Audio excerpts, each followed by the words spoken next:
In reality, it's been months since we've talked about or even mentioned The Acolyte, Disney's, well, most failed Star Wars property that they've ever launched under the direction of Leslye Headland, who's just one of those people who's able to raise specters from the grave of, well, shows long gone by.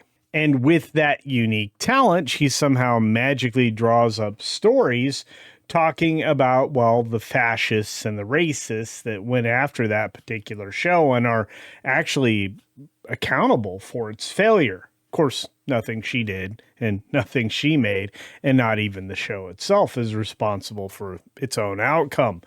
And I think that's interesting for 1,000 different reasons. First of all, because Star Wars hasn't been relevant in nearly a year and a half since the launch of that particular show, and probably even longer if you think back to its complete failure in the theaters over the course of 3 Disney movies that came up, well, quite short. And one of the problems with blaming the fascists and the racists is you do it too much. And it doesn't really stick because you can't say why the fascists and the racists beat back your program, why your great ideas and your incredible content and your massive fan base could not strike down those particular fascists and racists who didn't like whatever it was that you were offering up as content for a Star Wars show that wasn't in no way really related to Star Wars. But leave it to one of the most innovative writers and thought leaders out there, Christian Toto, to kind of figure out a way to write a story that's compelling, despite the fact that all of this particular nonsense that was stirred back up is a giant yawn, at least for most of us. After nearly a year and a half, let's talk about Star Wars: The Acolyte, and the creator that plays the fascist and racist card a little bit too late. Here we go. So, from Christian Toto over at HollywoodInToto.com, you should check it out. It's a wonderful place to get information and just have some great reads. And they don't take very long. This particular read's only about 2 minutes and just broke 2 days ago. But Acolyte creator, that would be Leslye Headland, plays the fascist card, Yawn. Yawn, I think, is probably the best call out here in the title. And I think it kind of defines how most fans feel about Star Wars these days. The problem isn't that this got drudged up again somehow. I mean, somehow Palpatine returned. But the fact that there's really nothing there. There's no explanation about how it was the fascists and the racists. There's no defining the fascists and the racists. There's no way to really point out the failure that was caused by the fascists and the racists. The material itself just wasn't well received and didn't drum up any fan interest that would have pushed it long term into multiple seasons. In fact, my guess is it barely made it through the first season with any kind of emphasis from the Disney company because it had already shown to be such a catastrophic failure. According to Christian Toto, though, Leslye Headland attacks Star Wars fans for daring to dislike the low-rated show. And that's actually just exactly what happened again a couple days ago, which still doesn't make any sense. Star Wars was a broad interest category. It was a film. It was a series of films. It was an opportunity that Disney failed to take advantage of. And they threw everything but the kitchen sink at it, including some well-established directors and story writers. And they just couldn't seem to crack the code, which for some reason I think any first-year film student would be able to take advantage of and make an awful lot of money with, if not for a particular kind of storytelling that absolutely had to be inserted into Star Wars. That brings us to the unspoken reason for Hollywood's economic woes: artists attacking their customers. You see, too many stars, directly or indirectly, mock the very people who support their work. That would be the customers, like you and I. The most obvious example, of course, are the stars, who not only savage Donald Trump, but also his voters, calling them out in the marketing of a film, which I don't understand how the two meet, collide, or even become part of the same conversation. It doesn't make any sense.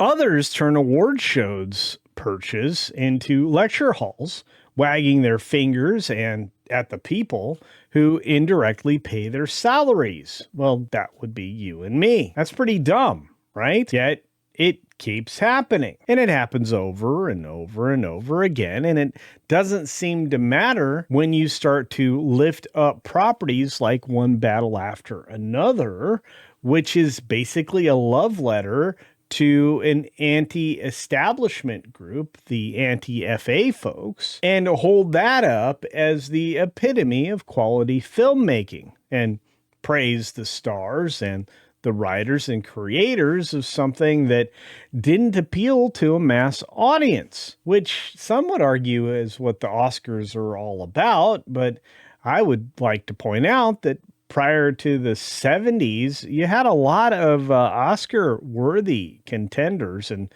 winners that made an awful lot of money. I wonder why the politics started to get dragged into things and started to drag down the things that people found popular. That's a question for another day. But according to Christian, that's Christian Toto, the latest example comes from a galaxy far, far away.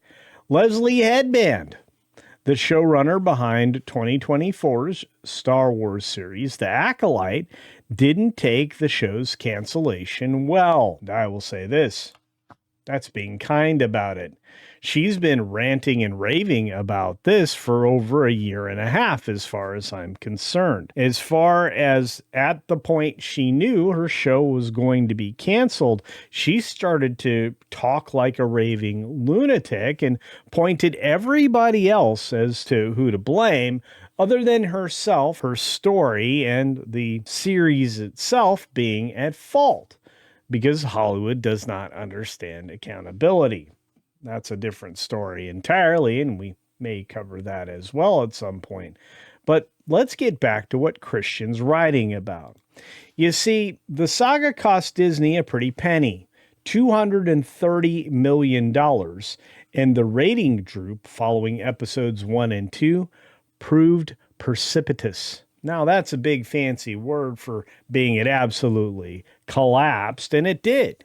And the interest in the show did as well, because none of it resonated or felt like Star Wars to the actual fans out there who were looking forward to something that might feel like Star Wars post a very terrible set of films that had come out in years prior. Thus, the one and done season cancellation occurred because nobody was interested.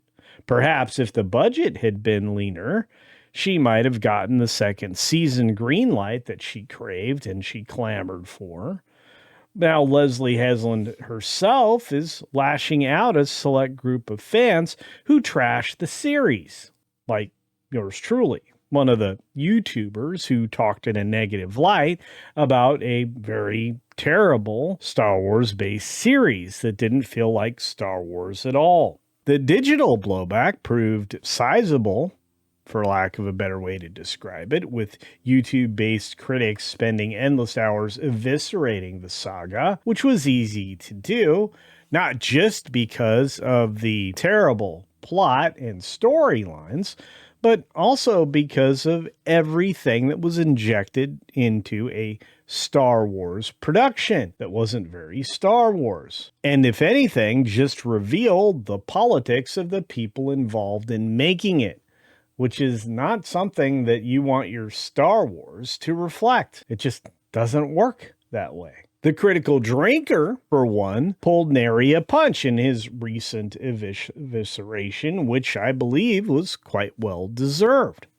And you should probably take the opportunity to watch what the drinker put out there because it was so spot on and felt as authentic as you're going to find in the description of Leslye Headland's failure. In fact, Headland's take on those critical of her high-profile failure is reflected here in writing. There are some of them that I respect, and there are some of them that I think are absolute snake oil salesmen, just opportunists. Then, of course, there are the fascists and racists. Of course. It's shocking she didn't actually call them deplorables, which would have put her exactly in line with Hillary Clinton, whom she seems to have a lot of favor for, along with her old boss, Harvey Weinstein, and of course, the crazy Kathleen Kennedy. But the media routinely blames failed pop culture projects on fascists and racists, decrying attacks on shows where diversity reigns supreme.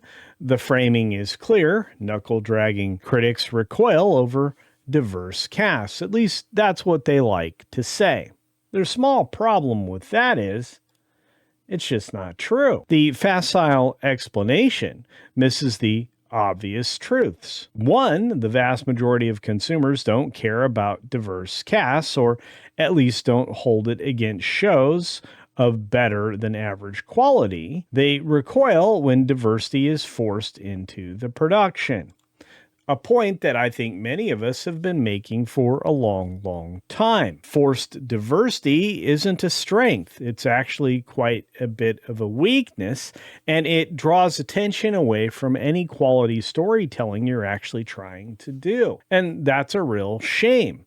As a matter of fact, if it draws attention away from the story, and especially if it's something as important as Star Wars, it kind of completely disengages the audience that you're trying to draw in the first place, or at least try to expose to this quote-unquote diversity that is lacking in a galaxy far, far away, which also doesn't seem to make a lot of sense. The Fast and Furious franchise is cartoonishly diverse. The saga's run for 10 installments to date, and there's yet to be a sizable or even modest backlash against the cast. In fact, I don't even think it's ever been mentioned. I would be surprised if I'd ever seen anybody call out the fascists and the bigots and the racists and whatever other hashtag you want to throw at the audience for the franchise, considering it was diverse from the start. Rogue One, which was a Star Wars story, considered one of the rare Disney projects that captured the spirit of George Lucas's space saga. In fact, I still argue to this day that this might have been the only echo of anything related to Star Wars that could have been considered successful. Have you seen the diversity in that cast? Well, of course. Very few people cared because it was an excellent film and it wasn't centered on all of the neo-Marxist politics of the modern day. And yes, I'm going to use the proper terminology of the neo-Marxism that Star Wars had become under the guidance of Kathleen Kennedy, and how all of the projects are presented through such a myopic viewpoint that it never actually felt like George's Star Wars. And how could it? The idea was to eliminate a lot of the political garbage by calling out the bad political garbage and eliminating it in the films. But that's another story. Are some Star Wars naysayers pushing radically charged agendas? Most likely, yes. We've seen an explosion of anti-Semitism online in recent years. That's been rather problematic, and I think that a lot of people have certainly called that out for what it is. Some consumers likely feel similarly about the project featuring minority heroes and villains. And that's sad, but true, feeling like they've been pushed into situations they don't deserve to be in. Was either of those things the prime motivation for the army of critics, the legion of critics who trashed the Acolyte? Hardly.